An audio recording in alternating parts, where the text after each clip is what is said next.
Bonjour à vous. Dans cette vidéo, je vais vous parler d'un sujet qui a une tendance davantage de spiritualité universelle.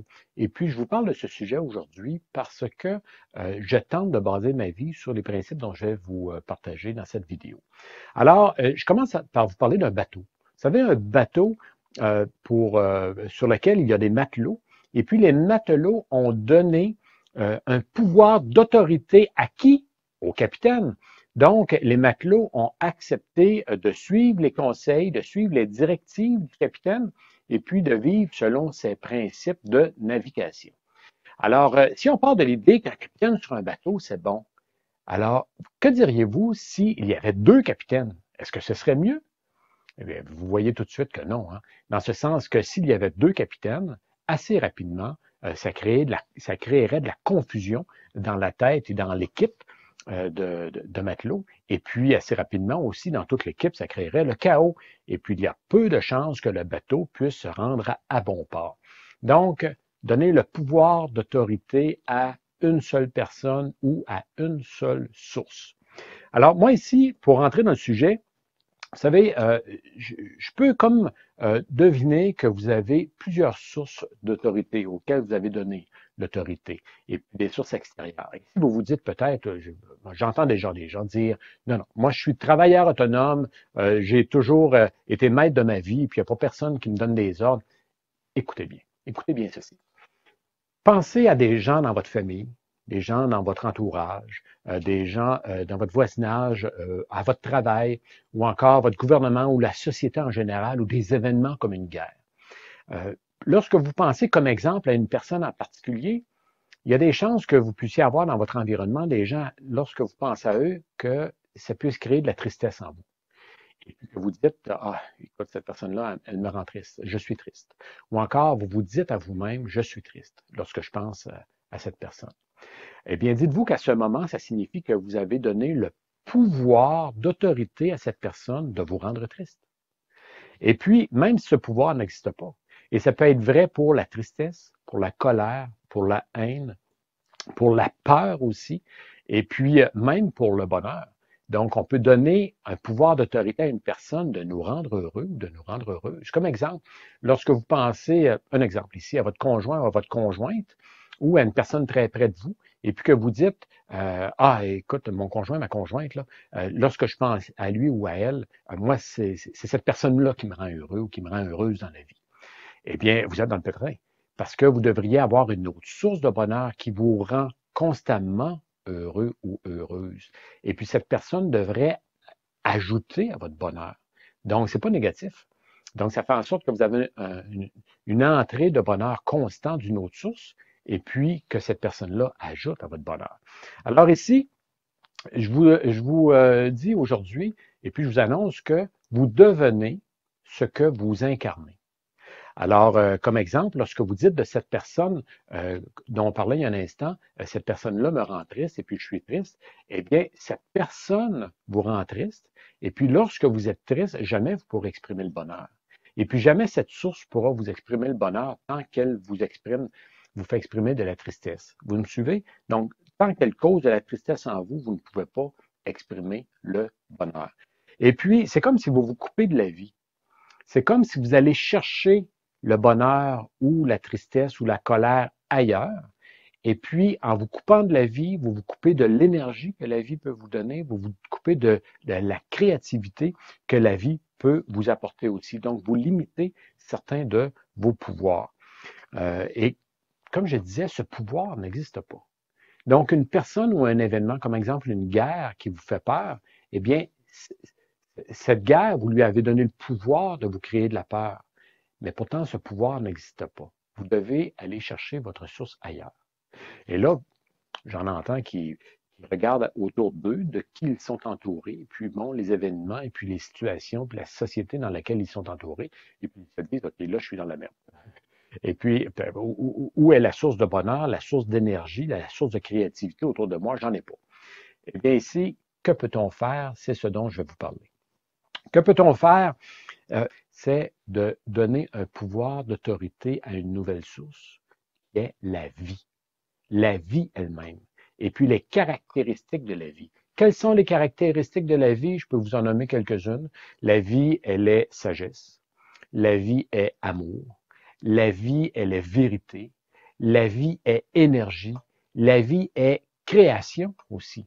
Donc, la vie a chacune de ses caractéristiques et puis elle en a une multitude d'autres. Et puis, la plupart des caractéristiques que vous trouvez autour de vous, dans les gens autour de vous, ce sont des caractéristiques qui ne se retrouvent pas dans la vie. La vie n'a que des caractéristiques positives. Et puis, je vais vous en parler dans un instant un peu davantage.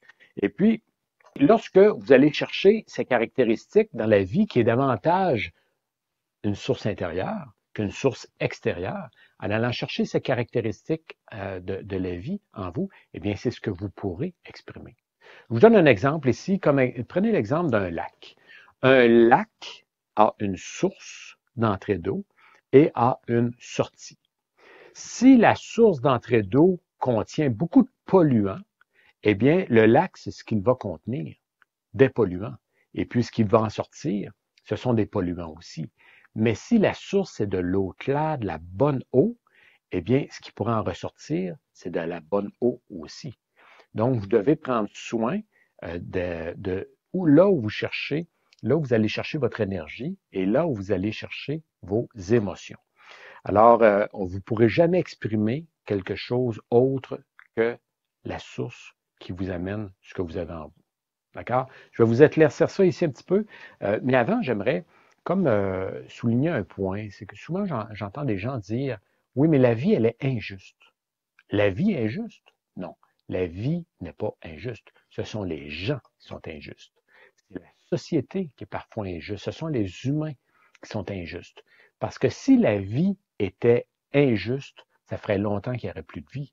Si la vie tenait compte de vos malheurs, de vos peines, des maladies, et puis des guerres qu'il y a sur la Terre, eh bien, ça ferait longtemps qu'il n'y aurait plus de vie. Vous et moi, on n'aurait jamais connu la vie.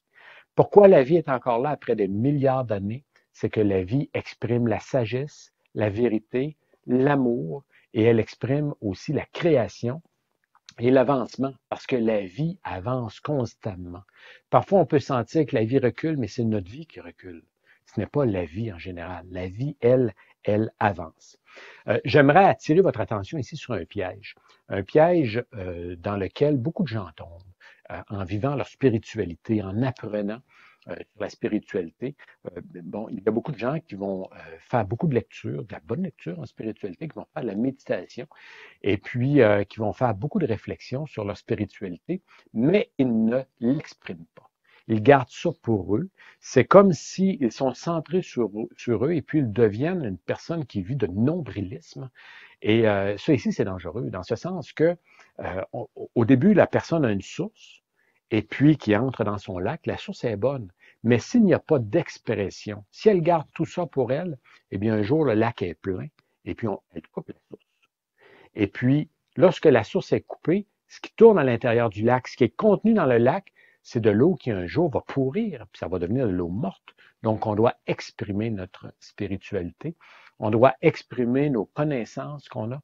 On doit exprimer par nos passions, par nos désirs, puis pour notre amour du prochain. Donc, on doit absolument donner aux autres. On doit donner de la créativité, on doit donner des idées, on doit donner notre aide. C'est essentiel pour que la source puisse continuer à entrer. Et puis, si la source est bonne, ce qu'on va exprimer sera bon. Vous me suivez? Donc, ici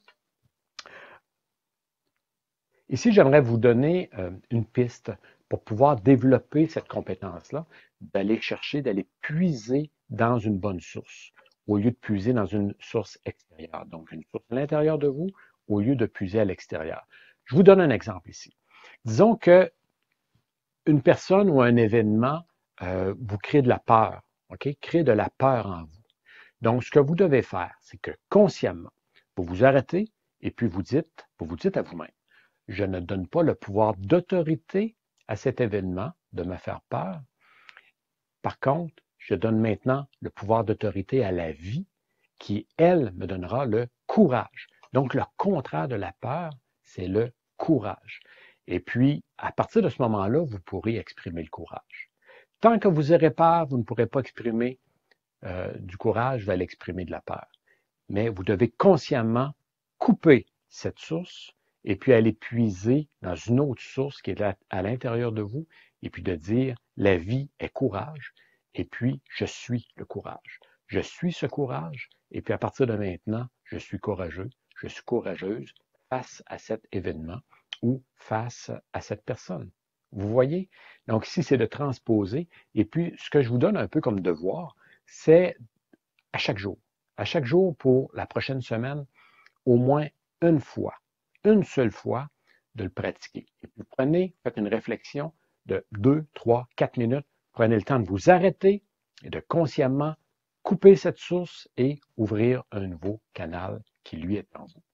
Donc, coupez les sources extérieures et puis commencez à puiser à l'intérieur de vous et c'est ce que vous pourrez exprimer dans la vie.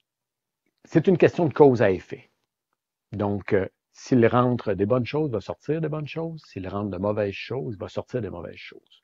Et puis, s'il ne sort jamais rien, on doit couper ce qui entre. Et puis, à l'intérieur, ça finit par mourir.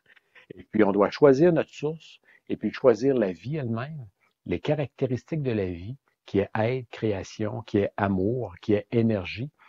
Et je vous rappelle que vous devenez ce que vous incarnez. Vous devenez ce qui entre en vous. Et puis, c'est la seule chose que vous pourrez exprimer, en bien ou en mal. Je termine avec une question. Qui est le maître? Qui est votre capitaine? Et puis, à qui donnez-vous ce pouvoir, le pouvoir de cette autorité? Et jusqu'où irez-vous?